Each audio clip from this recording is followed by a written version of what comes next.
Mic లాక్కొని media ప్రతినిధులపై దాడి చేస్తున్న మోహన్ బాబు ఓ వ్యక్తిపై మనోజ్ దాడి. ఇక మంచు ఫైటింగ్. జల్పల్లిలోని నివాసం వద్ద ఉద్రిక్తత. భార్యతో కలిసి వెళ్లిన మనోజ్ లోపలికి రానివ్వని మోహన్ బాబు సెక్యూరిటీ, గేట్లు బద్దలు కొట్టుకుని వెళ్లిన కుమారుడు, ఆగ్రహంతో ఊగిపోయిన తండ్రి, ఘటనను చిత్రీకరిస్తున్న మీడియాపై దాడి. మైకు లాక్కొని కొట్టిన మోహన్ బాబు, ఒక జర్నలిస్టుకు ఫ్రాక్చర్, పలువురి గాయాలు. జర్నలిస్టు సంఘాల ఆగ్రహం, చర్యలకు డిమాండ్. మోహన్ బాబు లైసెన్స్డ్ తుపాకీ సీజ్. నేడు విచారణకు రావాలని నోటీసులు. ఆసుపత్రిలో చేరిన సీనియర్ నటుడు మనోజు నా గుండెలపై తన్నావు కుమారుని ఉద్దేశించి మోహన్ బాబు ఆడియో విడుదల చేసినట. కొట్టిందేమో నువ్వు జర్నలిస్టులను, పోయి మళ్ళీ నువ్వే పోయి దవాఖాన. ఈ వెనకడ బాలకృష్ణ గారి కథ, కాల్పుల కథ లెక్కనే ఉంది. మైకు లాక్కొని మీడియా ప్రతినిధులపై దాడి చేస్తున్న మోహన్ బాబు ఓ వ్యక్తిపై మనోజ్ దాడి. ఇక మంచు ఫైటింగ్. జల్పల్లిలోని నివాసం వద్ద ఉద్రిక్తత. భార్యతో కలిసి వెళ్లిన మనోజ్ లోపలికి రానివ్వని మోహన్ బాబు సెక్యూరిటీ, గేట్లు బద్దలు కొట్టుకుని వెళ్లిన కుమారుడు, ఆగ్రహంతో ఊగిపోయిన తండ్రి, ఘటనను చిత్రీకరిస్తున్న మీడియాపై దాడి.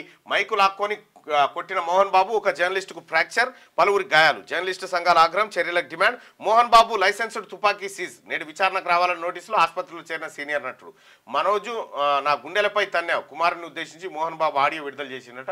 కొట్టిందేమో నువ్వు జర్నలిస్టులను, పోయి మళ్ళీ నువ్వే పోయి దవాఖాన. ఈ వెనకడ బాలకృష్ణ గారి కథ, కాల్పుల కథ లెక్కనే ఉంది. మీరు తెలుగులో అనర్గళంగా రాయగలరా? స్పష్టంగా మాట్లాడగలరా? మాటలకు తగ్గట్టు అభినయించగలరా? అయితే ఇంకెందుకు ఆలస్యం? క్యూన్యూస్ మీకు ఒక మంచి అవకాశాన్ని ఇస్తుంది.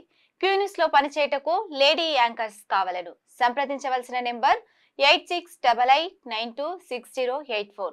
qnewsads@gmail.com ను సంప్రదించండి. లైక్ చేయండి.